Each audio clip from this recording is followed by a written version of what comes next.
सूबे ਦੀਆਂ ਸਿਆਸੀ ਤੇ ਸਮਾਜਿਕ ਖਬਰਾਂ ਦੇ ਇਸ ਖਾਸ ਬੁਲੇਟਿਨ ਪੰਜਾਬ ਇਸ ਵੇਲੇ ਦੇ ਵਿੱਚ ਤੁਹਾਡਾ ਸਵਾਗਤ ਹੈ। ਮੈਂ ਹਾਂ ਜਗਦੀਸ਼ ਸੰਧੂ। ਬੁਲੇਟਿਨ ਦੀ ਸ਼ੁਰੂਆਤ ਲੁਧਿਆਣਾ ਤੋਂ ਕਰਦੇ ਹਾਂ, ਜਿੱਥੇ ਕੋਰਟ ਕੰਪਲੈਕਸ ਦੇ ਵਿੱਚ ਧਮਾਕਾ ਹੋਣ ਦੀ ਖਬਰ ਸਾਹਮਣੇ आई है।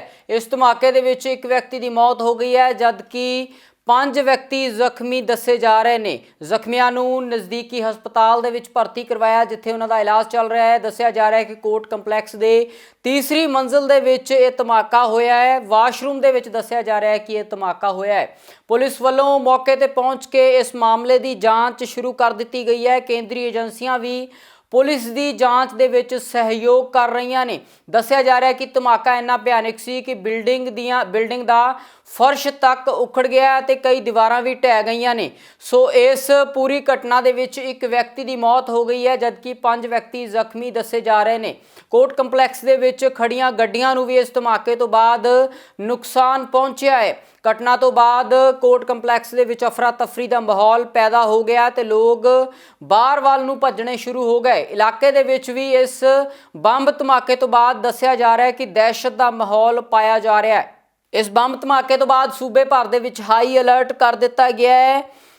बलास्ट तो बाद इलाके दे विच दहशत का माहौल बनया होया है। सूबे दे वक्खो वक्खरे आगू इस बंब धमाके तो बाद हालातां दा जायजा लैण अते ਜ਼ਖਮੀਆਂ ਦੇ ਨਾਲ मुलाकात ਦੇ ਲਈ पहुंच रहे हैं। मुख मंत्री चरणजीत सिंह चन्नी हस्पताल ਦੇ ਵਿੱਚ ਜ਼ਖਮੀਆਂ ਦਾ ਹਾਲ ਚਾਲ ਪੁੱਛਣ ਲਈ ਪਹੁੰਚੇ ਨੇ। ਉਹਨਾਂ ਦੇ ਨਾਲ ਡਿਪਟੀ ਸੀਐਮ ਸੁਖਜਿੰਦਰ ਸਿੰਘ ਰੰਧਾਵਾ ਵੀ ਇਸ ਮੌਕੇ ਤੇ ਪਹੁੰਚੇ ਨੇ ਤੇ ਉਹਨਾਂ ਨੇ ਮੀਡੀਆ ਨੂੰ ਵੀ ਸੰਬੋਧਨ ਕੀਤਾ ਹੈ। ਸੋ ਵੱਖੋ ਵੱਖਰੀਆਂ ਸਿਆਸੀ ਪਾਰਟੀਆਂ ਦੇ ਆਗੂ ਵੀ ਪਹੁੰਚ ਰਹੇ ਨੇ ਇਸ ਪੂਰੀ ਘਟਨਾ ਤੋਂ ਬਾਅਦ ਮੌਕੇ ਦਾ ਹਾਲਾਤਾਂ ਦਾ ਜਾਇਜ਼ਾ ਲੈਣ ਦੇ ਲਈ। ਸਾਰਾ ਸੈਕੰਡ ਫਲੋਰ ਤੇ ਸੀਗਾ ਮੈਂ ਉਸ ਟਾਈਮ ਮੈਡਮ ਸ਼ਵੇਤਾ ਦਾਸ ਜੀ ਦੀ ਅਦਾਲਤ ਵਿੱਚ ਸੀਗਾ ਜਦੋਂ ਇੱਕਦਮ ਬਲਾਸਟ ਹੋਇਆ। ਸਾਡੇ ਸਾਹਮਣੇ ਉੱਥੇ ਵਿਚਾਰੀ ਲੇਡੀਜ਼ ਇੱਕ ਦਾ ਫੇਸ ਬਿਲਕੁਲ ਮੇ ਵੀ ਸ਼ਾਇਦ ਪੋਸੀਬਲ ਹੈ ਬਚੇ ਨਾ ਬਚੇ, ਬਹੁਤ ਬੁਰੀ ਤਰ੍ਹਾਂ ਇੰਜਰਡ ਹੋਈ ਹੈ। ਹੋਰ ਵੀ ਕਾਫੀ ਬੰਦੇ ਇਹਦੇ ਇੰਜਰਡ ਹੋਏ ਆ। ਜਦੋਂ ਅਸੀਂ ਅਦਾਲਤ ਸੀ ਇੱਕਦਮ ਬੜੀ ਜ਼ੋਰ ਸੀ ਧਮਾਕਾ ਆਇਆ। ਅਸੀਂ ਸੋਚਿਆ ਸ਼ਾਇਦ ਕੋਈ ਸਿਲੰਡਰ ਬਲਾਸਟ ਆ, ਮਗਰ ਸਿਲੰਡਰ ਬਲਾਸਟ ਨਹੀਂ, ਆ ਬਾਥਰੂਮ 'ਚ ਹੋਇਆ ਬੰਬ ਬਲਾਸਟ। ਹੁਣੇ जस्ट 15 मिनट पहला होया। सैकंड फ्लोर ते बाथरूम है, उत्थे कॉमन बाथरूम है, नाल रिकॉर्ड रूम हैगा जिहड़ा पब्लिक वास्ते है। उत्थे ब्लास्ट टाइप आवाज़ आई सानूं, ਉਹਨੂੰ ਅਸੀਂ ਸਾਰਾ सीन जिहड़ा इहनूं सिक्योर कर लिया और सारी वेरीफिकेशन कर रहे हैं। ਇਹਦੇ 'ਚ ਇਹੀ ਪਤਾ ਲੱਗਿਆ ਕਿ ਇੱਕ ਬੰਦਾ ਜਿਹੜਾ ਉੱਥੇ ਜਿਹਦੀ ਡੈਥ ਹੋਈ ਹੈ ਔਰ 2 ਬੰਦੇ ਇੰਜਰਡ ਹੈ। जो प्रिलिमिनरी सानू पता लगे, बाकी असीं सारा वेरीफाई कर रहे हैं। सारे असीं हॉस्पिटल भेजता ते यार ओके। जो NCP साहब ने आप ही भेजे है सारे, तो ये असीं बॉम्ब जो स्क्वाड है वो आ रहा है डिस्पोजल ते फॉरेंसिक टीम भी असीं बुलाई है चंडीगढ़ तो, वो सारा आके असीं ताकि मुढ़ली जांच पता लगे की है की फटे अजे देखो कहना बहुत औखा है क्योंकि साइंटिफिक चीज़ होंगी है। सारा एग्जामिनेशन फॉरेंसिक रिपोर्ट तो बाद ही किया जाऊगा। उधर पंजाब प्रदेश कांग्रेस कमेटी के प्रधान नवजोत सिंह सिद्धू का इस धमाके तो बाद अहम बयान सामने आया। नवजोत सिंह सिद्धू ने इल्ज़ाम लगाए ने कि सूबे दे विच वोटां दे लई पोलराइजेशन की कोशिश की जा रही है। उन्होंने कहा कि सूबे की शांति भंग करने की कोशिश की जा रही है। नवजोत सिंह सिद्धू ने कहा कि वोटां दे लई सौड़ी राजनीति की जा रही है। बड़ी यार मंदभागी दुर्घटना हुई है। It is a series of events which has taken place। एक सीरीज ऑफ इवेंट्स है ਜਿਹੜੀ ਪੰਜਾਬ ਦੇ ਵਿੱਚ ਸਹਿਮ ਫੈਲਾਉਣ ਦੇ ਲਈ ਕੀਤੀ ਜਾ ਰਹੀ ਹੈ। ਇਹ ਇਲੈਕਸ਼ਨਾਂ ਦੇ ਕੋਲ ਆ ਕੇ ਕਿਉਂ ਹੁੰਦਾ ਹੈ? ਇਹ ਪੌਣੇ 5 ਸਾਲ ਲੰਘਣ ਤੋਂ ਬਾਅਦ ਹੀ ਕਿਉਂ ਹੁੰਦਾ ਹੈ?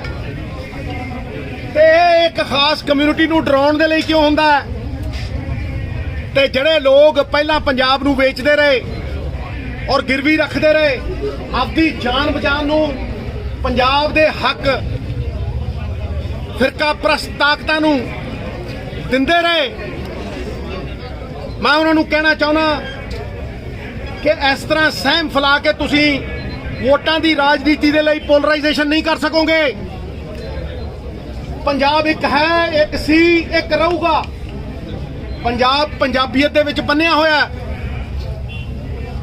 ਇਹ ਵੋਟਾਂ ਦੀ ਸੌੜੀ ਰਾਜਨੀਤੀ ਕਰਕੇ ਗੁਰੂ ਸਾਹਿਬ ਦੀ ਬੇਅਦਬੀ ਹੋਈ, ਫਿਰ ਪ੍ਰਯਾਸ ਹੋਏ ਜਿਹੜੇ ਲੋਕਾਂ ਨੇ ਆਪ ਪਹਿਰੇਦਾਰ ਬਣ ਕੇ ਰੋਕੇ, ਕਿਉਂਕਿ ਭਰੋਸੇ ਯੋਗਤਾ ਖਤਮ ਹੋਈ ਜਾਂਦੀ ਹੈ ਲੋਕਾਂ ਦੀ। ਤੇ ਹੁਣ ਇਹ ਬੰਬ ਧਮਾਕੇ ਇਹ ਸਾਫ਼ ਦਰਸਾਉਂਦਾ ਹੈ ਕਿ ਇੱਕ ਖਾਸ ਕਮਿਊਨਿਟੀ ਦੀ ਪੋਲਰਾਈਜੇਸ਼ਨ ਦੇ ਵਾਸਤੇ, ਉਹਨਾਂ ਨੂੰ ਅੱਡ ਕਰਨ ਦੇ ਵਾਸਤੇ, ਉਹਨਾਂ ਨੂੰ ਡਰਾ ਕੇ ਭੈ ਤੰਤਰ ਦੇ ਨਾਲ, ਲੋਕਤੰਤਰ ਨੂੰ ਡੰਡਾ ਤੰਤਰ ਬਣਾ ਕੇ ਇੱਕ ਐਸੇ ਪਾਸੇ ਮੁੜਿਆ ਜਾ ਰਿਹਾ ਜਿਹੜਾ ਪੰਜਾਬ ਦੇ ਲਈ ਬਹੁਤ ਖਤਰਨਾਕ ਹੈ। ਇਹਦੇ 'ਚ ਪੰਜਾਬ ਇਨਵੋਲਵ ਨਹੀਂ, ਇਹਦੇ 'ਚ ਸ਼ੱਕ ਦੇ ਘੇਰੇ 'ਚ ਏਜੰਸੀਆਂ ਆਉਂਦੀਆਂ ਜਿਨ੍ਹਾਂ ਨੂੰ ਕਠਪੁਤਲੀ ਬਣਾ ਲਿਆ, ਵੱਡੀਆਂ ਵੱਡੀਆਂ ਸੰਸਥਾਵਾਂ ਨੂੰ ਕਠਪੁਤਲੀ ਬਣਾ ਲਿਆ, ਲੋਕਤੰਤਰ ਦਾ ਡੰਡਾ ਤੰਤਰ ਬਣਾਤਾ, ਗੁੰਡਾ ਤੰਤਰ ਬਣਾਤਾ, ਔਰ ਪੰਜਾਬ ਦੀ ਪੰਜਾਬੀਅਤ ਦੇ ਸੋਸ਼ੋ ਇਕਨੋਮਿਕ ਫੈਬਰਿਕ ਨੂੰ ਪਾੜਨ ਦੀ ਕੋਸ਼ਿਸ਼ ਕੀਤੀ ਜਾ ਰਹੀ ਹੈ। ਸੂਬੇ ਦੇ ਡਿਪਟੀ ਮੁੱਖ ਮੰਤਰੀ ਸੁਖਜਿੰਦਰ ਸਿੰਘ ਰੰਧਾਵਾ ਘਟਨਾ ਵਾਲੀ ਜਗ੍ਹਾ ਤੇ ਪਹੁੰਚੇ, ਜਿਸ ਤੋਂ ਬਾਅਦ ਉਹਨਾਂ ਨੇ ਘਟਨਾ ਦਾ ਜਾਇਜ਼ਾ ਲੈਣ ਤੋਂ ਬਾਅਦ ਮੀਡੀਆ ਨੂੰ ਸੰਬੋਧਨ ਕੀਤਾ। ਸੁਖਜਿੰਦਰ ਸਿੰਘ ਰੰਧਾਵਾ ਨੇ ਕਿਹਾ ਕਿ ਮਾਮਲੇ ਦੀ ਜਾਂਚ ਕੀਤੀ ਜਾ ਰਹੀ ਹੈ ਅਤੇ ਜਿਵੇਂ ਹੀ ਪੁਲਿਸ ਨੂੰ ਸੁਰਾਗ ਮਿਲਦੇ ਨੇ ਉਸ ਤੋਂ ਬਾਅਦ ਇਸ ਮਾਮਲੇ ਦੀ ਪੂਰੀ ਜਾਣਕਾਰੀ ਦਿੱਤੀ ਜਾਵੇਗੀ। ਸੁਖਜਿੰਦਰ ਸਿੰਘ ਰੰਧਾਵਾ ਨੇ ਕਿਹਾ ਹੈ ਕਿ ਅਦਾਲਤਾਂ ਦੀ ਸੁਰੱਖਿਆ ਦੇ ਲਈ ਸੂਬਾ ਸਰਕਾਰ ਫੌਰੀ ਤੌਰ ਤੇ ਪ੍ਰਬੰਧ ਕਰੇਗੀ। ਉਹਨਾਂ ਕਿਹਾ ਕਿ ਸਰਕਾਰ ਅਤੇ ਪ੍ਰਸ਼ਾਸਨ ਨੂੰ ਇਸ ਬੰਬ ਧਮਾਕੇ ਤੋਂ ਬਾਅਦ ਇੱਕ ਵੱਡਾ ਚੈਲੰਜ ਮਿਲਿਆ ਹੈ। 12/22 ਤੇ ਬਲਾਸਟ ਹੋਇਆ ਸੈਕੰਡ ਫਲੋਰ ਦੇ ਵਾਸ਼ਰੂਮ ਦੇ ਵਿੱਚ। ਉਹਦੇ 'ਚ ਇੱਕ ਆਦਮੀ ਦੀ ਡੈਥ ਹੋ ਗਈ ਆ, 4 ਜਿਹੜੇ ਨੇ ਇੰਜਰਡ ਨੇ, ਉਹਨਾਂ 'ਚ ਇੱਕ ਐਡਵੋਕੇਟ ਨੇ, ਇੱਕ ਸਾਡਾ ਪੁਲਿਸ ਦਾ ਨੈਪਕੋਟ ਔਰ 2 ਲੇਡੀਜ਼ ਨੇ। ਜਿਹੜਾ ਨੈਪਕੋਟ ਆ ਉਹ CMC 'ਚ ਆ, ਐਡਵੋਕੇਟ ਜਿਹੜੇ ਨੇ ਮੰਡ ਸਾਹਿਬ ਉਹ DMC ਨੇ, ਦੂਸਰੀ ਜਿਹੜੀ ਯਾਰ ਉਹ ਸਾਰੇ ਜਿਹੜੇ ਨੇ ਇੱਕ ਡੈਥ ਤੋਂ ਇਲਾਵਾ ਬਾਕੀ ਜਿਹੜੇ ਨੇ ਉਹ ਨਾਰਮਲ ਨੇ ਔਰ ਸਟੇਬਲ ਨੇ। ਉਹਨਾਂ ਦਾ ਵੀ ਪਤਾ ਲੈਣ ਦੀ ਜਾ ਰਿਹਾ ਹੁਣ। ਇਹਦੇ 'ਚ ਭਾਜੀ ਦਿਖਦਾ ਨਹੀਂ ਜਿਹੜਾ ਇਹਨਾਂ ਨੇ ਕੀਤਾ, ਇਹਦੇ 'ਚ ਅਜੇ ਕੁਝ ਨਹੀਂ ਕਿਹਾ ਜਾ ਸਕਦਾ ਕਿਉਂਕਿ ਸਾਰਾ ਕੁਝ ਕੋਆਰਡੀਨੇਟ ਕੀਤਾ। ਸਾਡੀ ਜਿਹੜੀ ਫੋਰੈਂਸਿਕ ਜਿਹੜੀ ਟੀਮ ਆ ਉਹ ਇੱਥੇ ਪਹੁੰਚ ਗਈ ਆ, ਉਹ ਵੀ ਕਰ ਰਹੇ ਨੇ, ਚੰਡੀਗੜ੍ਹ ਵੀ ਚੱਲੇ ਨੇ। ਔਰ ਜਿਹੜੇ ਕੋਈ ਪੁਰਾਣੇ ਜਿਹੜੇ ਕੋਈ ਸਾਡੇ ਕੋਲ ਰਿਟਾਇਰਡ ਫੋਰੈਂਸਿਕ ਵਾਲੇ ਨੇ ਉਹਨਾਂ ਨੂੰ ਵੀ ਅਸੀਂ ਕਿਹਾ ਕਿ ਤੁਸੀਂ ਵੀ ਆ ਕੇ ਦੇਖੋ ਕਿ ਇਹਦੇ 'ਚ ਕੀ ਚੀਜ਼ਾਂ ਹੈਗੀਆਂ ਨੇ ਔਰ ਕਿਵੇਂ ਬਲਾਸਟ ਹੋਇਆ ਤੇ ਇਹਦੇ 'ਚ ਕਿਹੜਾ ਜਿਹੜਾ ਐਕਸਪਲੋਸਿਵ ਹੈ ਜਿਹੜਾ ਕਿਹੜਾ ਇਹਦੇ 'ਚ ਵਰਤਿਆ ਗਿਆ। ਦੂਸਰੀ ਜਿਹੜੀ ਚੀਜ਼ ਹੈ ਜਿਹੜਾ ਇਹਨਾਂ ਨੇ ਕਿਹਾ ਕਿ ਥੋੜਾ ਜਿਹਾ ਥੱਲੇ ਆਪਣੀ ਜਿਹੜੀ ਸਟੇਟ ਆ ਇਹ ਬਾਰਡਰ ਸਟੇਟ ਆ, ਇਹ ਵੀ ਰੂਲ ਆਊਟ ਨਹੀਂ ਕੀਤਾ ਜਾ ਸਕਦਾ ਕਿ ਜੋ ਜਿਹੜੀਆਂ ਕੋਈ ਉਹਨਾਂ ਦਾ ਵੀ ਇਹ ਕਾਰਾ ਹੋ ਸਕਦਾ ਕਿਉਂਕਿ ਉਹ ਕਦੀ ਨਹੀਂ ਚਾਹੁੰਦੇ ਕਿ ਪੰਜਾਬ ਜਿਹੜਾ ਸਟੇਬਲ ਰਵੇ। ਔਰ ਇਹ ਪੰਜਾਬ ਸਟੇਬਲ ਹੁੰਦਾ ਤੇ ਪੂਰਾ ਹਿੰਦੁਸਤਾਨ ਸਟੇਬਲ ਹੈ। ਕੋਸ਼ਿਸ਼ਾਂ ਕੀਤੀਆਂ ਜਾਣ। ਅਸੀਂ ਜਿਹੜੀ ਹੈ ਇਹਨੂੰ ਹਾਈ ਅਲਰਟ ਤੇ ਪੰਜਾਬ ਅੱਜ ਕੀਤਾ, ਪਹਿਲਾਂ ਵੀ ਕੀਤਾ ਸੀ, ਬਾਰਡਰ ਤੇ ਵੈਸੇ ਹੀ ਸਾਡਾ ਹਾਈ ਅਲਰਟ ਰਹਿੰਦਾ ਤੇ ਪੂਰੇ ਪੰਜਾਬ 'ਚ ਹਾਈ ਅਲਰਟ ਕੀਤਾ। ਜਿਹੜੀਆਂ ਕੋਰਟਸ ਨੇ ਜਾਂ DC ਆਫਿਸ ਨੇ ਜਾਂ ਜਿਹੜੀਆਂ ਮੇਜਰ ਪਬਲਿਕ ਦੀਆਂ ਜਿੱਥੇ ਜ਼ਿਆਦਾ ਲੋਕ ਆਉਂਦੇ ਨੇ ਉੱਥੇ ਜਿਹੜੀ ਹੈ ਕਿ ਸਿਕਿਉਰਿਟੀ ਵਧਾਈ ਜਾਵੇਗੀ। ਪੰਜਾਬ ਪ੍ਰਦੇਸ਼ ਕਾਂਗਰਸ ਕਮੇਟੀ ਦੇ ਪ੍ਰਧਾਨ ਨਵਜੋਤ ਸਿੰਘ ਸਿੱਧੂ ਲੁਧਿਆਣਾ ਬੰਬ ਬਲਾਸਟ ਦੇ ਵਿੱਚ ਜ਼ਖਮੀ ਹੋਏ ਲੋਕਾਂ ਨੂੰ ਮਿਲਣ ਹਸਪਤਾਲ ਦੇ ਵਿੱਚ ਪਹੁੰਚੇ। ਇਸ ਤੋਂ ਬਾਅਦ ਮੀਡੀਆ ਨੂੰ ਸੰਬੋਧਨ ਕਰਦੇ ਹੋਏ ਨਵਜੋਤ ਸਿੰਘ ਸਿੱਧੂ ਨੇ ਕਿਹਾ ਕਿ ਪੰਜਾਬ ਦੇ ਵਿੱਚ ਇੱਕ ਸਿਆਸੀ ਏਜੰਡੇ ਦੇ ਤਹਿਤ ਲੋਕਾਂ ਦੇ ਵਿੱਚ ਡਰ ਫੈਲਾਉਣ ਦੀ ਕੋਸ਼ਿਸ਼ ਕੀਤੀ ਜਾ ਰਹੀ ਹੈ। ਨਵਜੋਤ ਸਿੰਘ ਸਿੱਧੂ ਨੇ ਕਿਹਾ ਕਿ ਸੂਬੇ ਦੇ ਵਿੱਚ ਨਕਾਰਾਤਮਕ ਰਾਜਨੀਤੀ ਕੀਤੀ ਜਾ ਰਹੀ ਹੈ। ਉਹਨਾਂ ਕਿਹਾ ਕਿ ਬੇਕਸੂਰ ਲੋਕਾਂ ਦੀਆਂ ਜਾਨਾਂ ਲਈਆਂ ਜਾ ਰਹੀਆਂ ਨੇ ਤੇ ਸੂਬੇ ਦੇ ਲੋਕਾਂ ਨੂੰ ਇਕਜੁੱਟ ਹੋਣ ਦਾ ਸੁਨੇਹਾ ਨਵਜੋਤ ਸਿੰਘ ਸਿੱਧੂ ਨੇ ਦਿੱਤਾ ਹੈ। ਉਹਨਾਂ ਨੇ ਸਵਾਲ ਕੀਤਾ ਕਿ ਆਖਿਰ ਵੋਟਾਂ ਦੇ ਨਜ਼ਦੀਕ ਹੀ ਇਸ ਤਰ੍ਹਾਂ ਦੇ ਹਾਦਸੇ ਕਿਉਂ ਵਾਪਰਦੇ ਨੇ। ਉਹਨਾਂ ਕਿਹਾ ਕਿ ਪੰਜਾਬੀਆਂ ਨੂੰ ਵੰਡਿਆ ਨਹੀਂ ਜਾ ਸਕੇਗਾ। मनों में वो लड़ाई लड़ी गई है और पंजाब ने हर ऐसी ओछी हरकत पे विजय पाई और वो विजय एकता में है। पंजाब के लोगों को ये समझना चाहिए कि ये कमजोर बेकसूर लोगों के साथ गंदी राजनीति हो रही है। जिस राजनीति में मानवीय जीवन का मोल ना हो, मानवीय जीवन का सम्मान ना हो, वो राजनीति नहीं, दरिंदगी है। इसलिए मुझे बहुत दुख है और मैं इस असह और अकह लॉस पे जो भी बयान कर रहा हूं वो अपनी आत्मा से बयान कर रहा हूं। ये हमारी जो यूनिवर्सल ब्रदरहुड, आपसी भाईचारे की आत्मिक सांझ है, ये उस पे आघात है।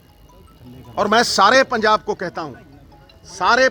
कहता हूं कि पहले भी पंजाब समझता था, आज भी पंजाब समझता है।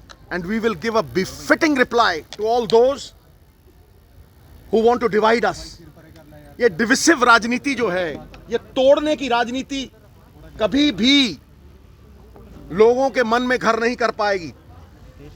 जोड़ने वाले को मान और तोड़ने वाले को अपमान मिलता है।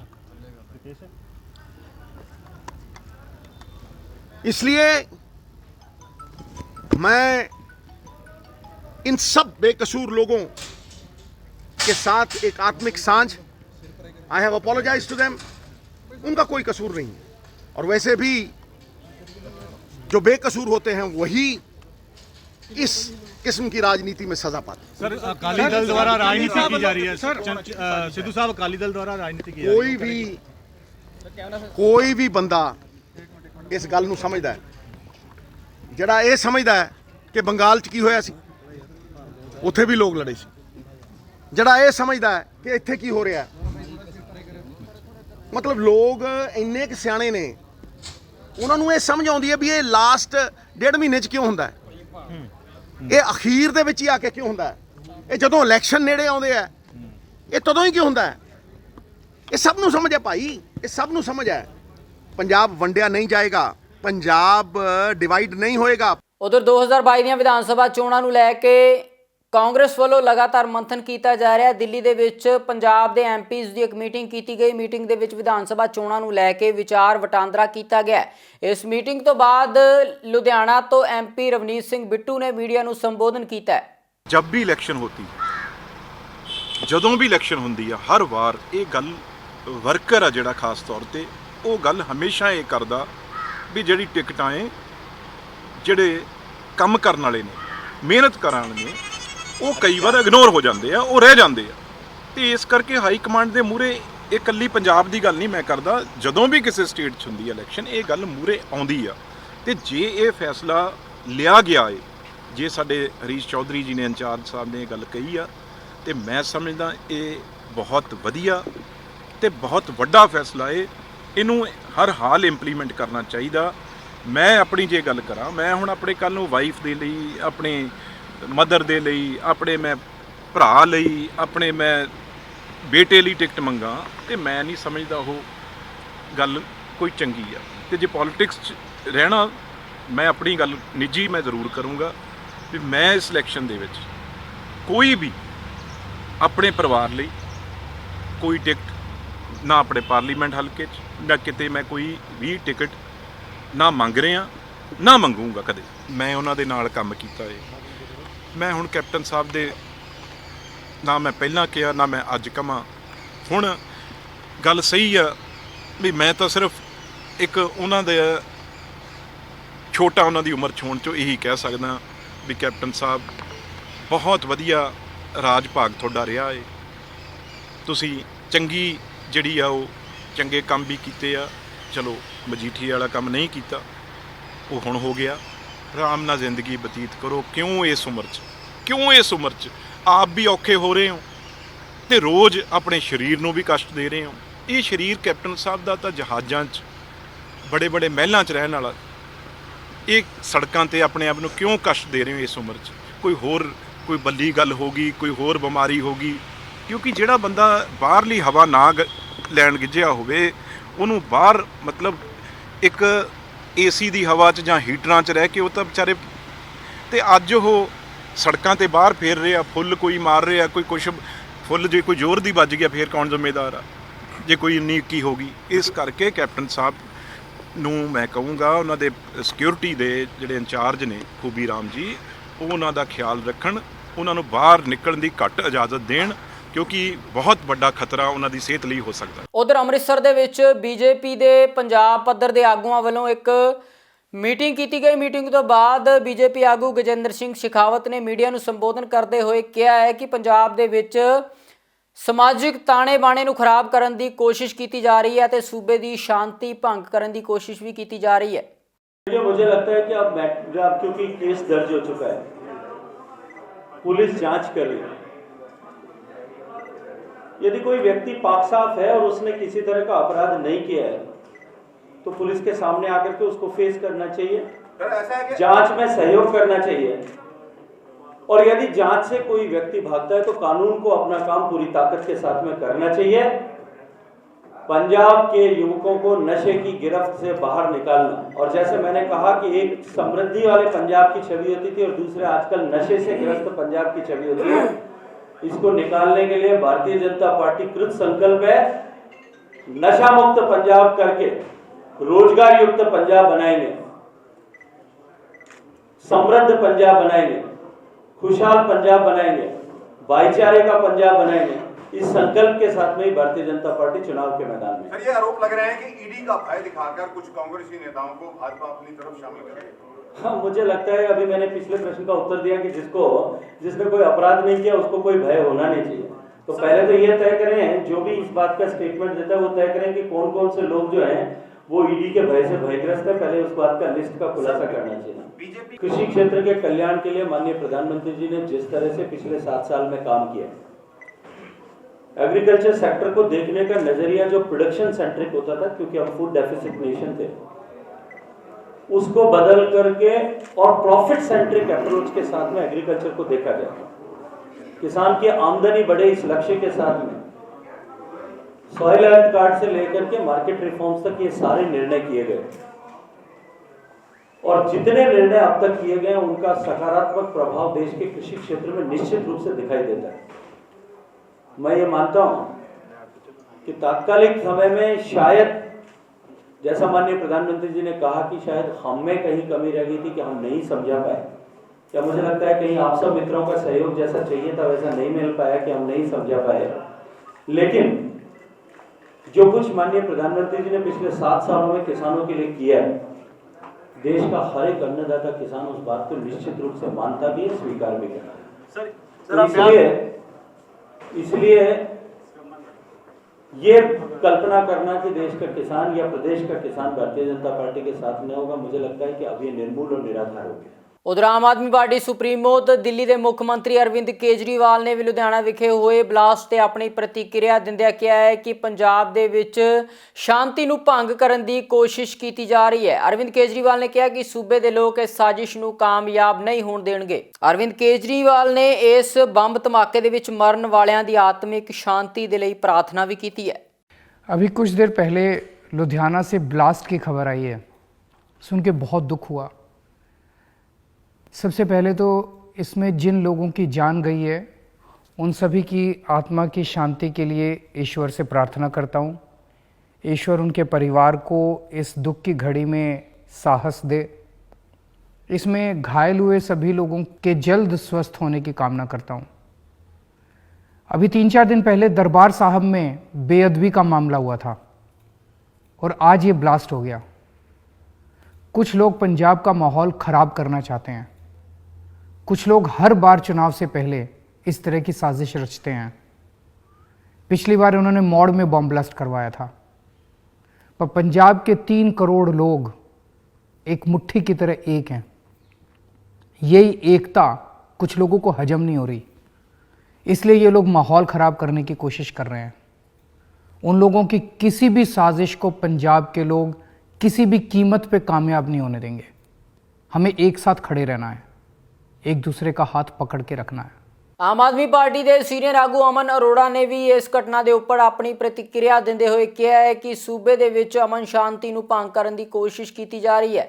ਅਮਨ ਅਰੋੜਾ ਨੇ ਸਵਾਲ ਕਰਦਿਆਂ ਕਿਹਾ ਕਿ ਆਖਿਰ ਵੋਟਾਂ ਦੇ ਨਜ਼ਦੀਕ ਹੀ ਇਸ ਤਰ੍ਹਾਂ ਦੀਆਂ ਘਟਨਾਵਾਂ ਕਿਉਂ ਵਾਪਰਦੀਆਂ ਨੇ। ਉਹਨਾਂ ਸੂਬਾ ਸਰਕਾਰ ਨੂੰ ਆਮ ਲੋਕਾਂ ਦੀ ਜਾਨ ਮਾਲ ਦੀ ਰੱਖਿਆ ਕਰਨ ਦੀ ਅਪੀਲ ਕੀਤੀ ਹੈ।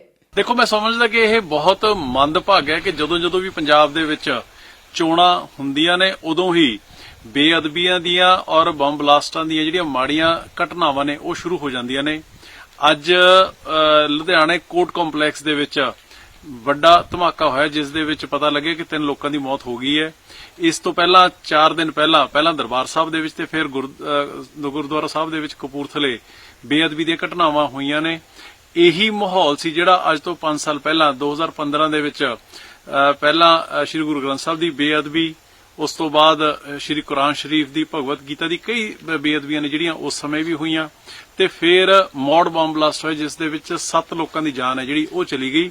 ਤੇ ਅਨਫੋਰਚੂਨੇਟਲੀ ਹਜੇ ਤੱਕ ਨਾ ਕਿਸੇ ਬੇਅਦਬੀ ਦੀ ਘਟਨਾ ਦਾ ਤੇ ਨਾ ਹੀ ਮੌਡ ਬੰਬ ਬਲਾਸਟ ਦਾ ਕੋਈ ਥੌ ਟਿਕਾਣਾ ਜਿਹੜਾ ਉਹ ਪੰਜਾਬ ਸਰਕਾਰ ਲੱਭ ਨਹੀਂ ਸਕੀ ਹੈਗੀ। ਤੇ ਹੁਣ ਜਦੋਂ ਦੁਬਾਰਾ ਚੋਣਾਂ ਸਿਰ ਤੇ ਨੇ, ਫਿਰ ਉਸ ਤਰੀਕੇ ਦੀਆਂ ਹੀ ਘਟਨਾਵਾਂ ਸ਼ੁਰੂ ਹੋ ਗਈਆਂ ਜਿਹਦੇ ਨਾਲ ਪੰਜਾਬ ਦਾ ਮਾਹੌਲ ਹੈ ਜਿਹੜਾ ਉਹ ਖਰਾਬ ਹੋਣ ਦਾ ਅੰਦੇਸ਼ਾ ਜਿਹੜਾ ਉਹ ਬਣਿਆ ਹੋਇਆ। ਮੈਂ ਸਮਝਦਾ ਕਿ ਇਹਦੇ ਲਈ ਪੰਜਾਬ ਦੇ ਮੁੱਖ ਮੰਤਰੀ ਨੂੰ ਔਰ ਡਿਪਟੀ ਮੁੱਖ ਮੰਤਰੀ ਨੂੰ, ਜਿਨ੍ਹਾਂ ਕੋਲ ਹੋਮ ਦਾ ਮਹਿਕਮਾ, ਉਹਨਾਂ ਨੂੰ ਮਾਫੀ ਮੰਗਣੀ ਚਾਹੀਦੀ ਹੈ ਤੇ ਇਹ ਇਨਸ਼ੋਰ ਕਰਨਾ ਚਾਹੀਦਾ ਹੈ ਕਿ ਇਸ ਤਰੀਕੇ ਦੀਆਂ ਘਟਨਾਵਾਂ ਨੇ ਜਿਹੜੀਆਂ ਉਹ ਮੁੜ ਕੇ ਦੁਬਾਰਾ ਦੇ ਪੰਜਾਬ ਦੇ ਵਿੱਚ ਨਾ ਹੋਣ, ਕਿਉਂਕਿ ਇਹਦੇ ਨਾਲ ਪੰਜਾਬ ਦੇ ਲੋਕਾਂ ਦੀਆਂ ਭਾਵਨਾਵਾਂ ਨੇ ਜਿਹੜੀਆਂ ਉਹ ਆਹਤ ਹੁੰਦੀਆਂ ਨੇ। ਲੋਕਾਂ ਦੀ ਜਾਨ ਮਾਲ ਦੀ ਰੱਖਿਆ ਕਰਨਾ ਪੰਜਾਬ ਸਰਕਾਰ ਦੀ ਜ਼ਿੰਮੇਵਾਰੀ ਹੈ। ਉਧਰ ਸ਼੍ਰੋਮਣੀ ਅਕਾਲੀ ਦਲ ਦੀ ਕੋਰ ਕਮੇਟੀ ਦੀ ਮੀਟਿੰਗ ਹੋਈ। ਲੰਮੇ ਸਮੇਂ ਬਾਅਦ ਸ਼੍ਰੋਮਣੀ ਅਕਾਲੀ ਦਲ ਦੇ ਸਰਪ੍ਰਸਤ ਪ੍ਰਕਾਸ਼ ਸਿੰਘ ਬਾਦਲ ਨੇ ਇਸ ਮੀਟਿੰਗ ਨੂੰ ਸੰਬੋਧਨ ਕੀਤਾ। ਬਾਦਲ ਨੇ ਸੰਬੋਧਨ ਕਰਦੇ ਹੋਏ ਕਿਹਾ ਕਿ ਸੂਬੇ ਦੇ ਵਿੱਚ ਮਾਹੌਲ ਖਰਾਬ ਕਰਨ ਦੀ ਕੋਸ਼ਿਸ਼ ਕੀਤੀ ਜਾ ਰਹੀ ਹੈ ਅਤੇ ਸ਼੍ਰੋਮਣੀ ਅਕਾਲੀ ਦਲ ਨੇ ਇਸ ਮਾਮਲੇ ਨੂੰ ਸਿਆਸੀ ਰੰਗਤ ਨਹੀਂ ਦੇਣਾ ਚਾਹੁੰਦਾ। ਇਸ ਮੌਕੇ ਉਹਨਾਂ ਨੇ ਸੂਬੇ ਦੀ ਕਾਂਗਰਸ ਸਰਕਾਰ ਤੇ ਵੱਡੇ ਸਿਆਸੀ ਇਲਜ਼ਾਮ ਲਗਾਏ ਨੇ। ਸ਼੍ਰੋਮਣੀ ਅਕਾਲੀ ਦਲ ਜਿਹੜੀ ਸ਼ੁਰੂ ਤੋਂ ਹੀ ਅਮਨ ਸ਼ਾਂਤੀ ਤੇ ਭਾਈਚਾਰਕ ਸਾਂਝ ਔਰ ਸਾਰੇ ਧਰਮਾਂ ਦਾ ਸਤਿਕਾਰ ਕਰਨ ਵਾਲੀ ਪਾਰਟੀ ਹੈ,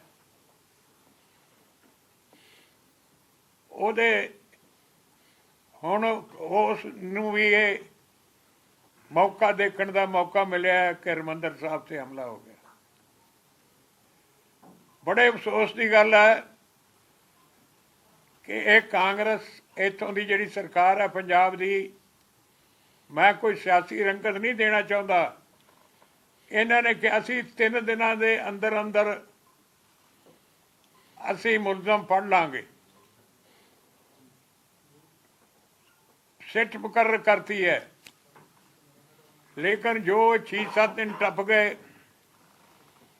ਇਹਦੇ ਤੇ ਕੋਈ ਇਹਨਾਂ ਦੀ ਸੀਰੀਅਸਨੈਸ ਨਹੀਂ ਨਜ਼ਰ ਆ ਰਹੀ, ਨਾ ਹਿੰਦੁਸਤਾਨ ਦੀ ਸਰਕਾਰ ਦੀ ਨਾ ਪੰਜਾਬ ਸਰਕਾਰ ਦੀ। ਇਸ ਲਈ ਇਹਦਾ ਬਹੁਤ ਦੁੱਖ ਹੈ, ਬਹੁਤ ਸਦਮਾ ਹੈ। ਇਸ ਵਾਸਤੇ 2 ਤਾਰੀਖ ਨੂੰ ਸ਼੍ਰੀ ਅੰਮ੍ਰਿਤਸਰ ਸਾਹਿਬ ਮੰਜੀ ਸਾਹਿਬ ਇੱਕ ਬਹੁਤ ਵੱਡਾ ਪੰਥਕ ਇਕੱਠ, ਰੋਸ ਇਕੱਠ ਹੋ ਰਿਹਾ, ਜਿਹਦੇ 'ਚ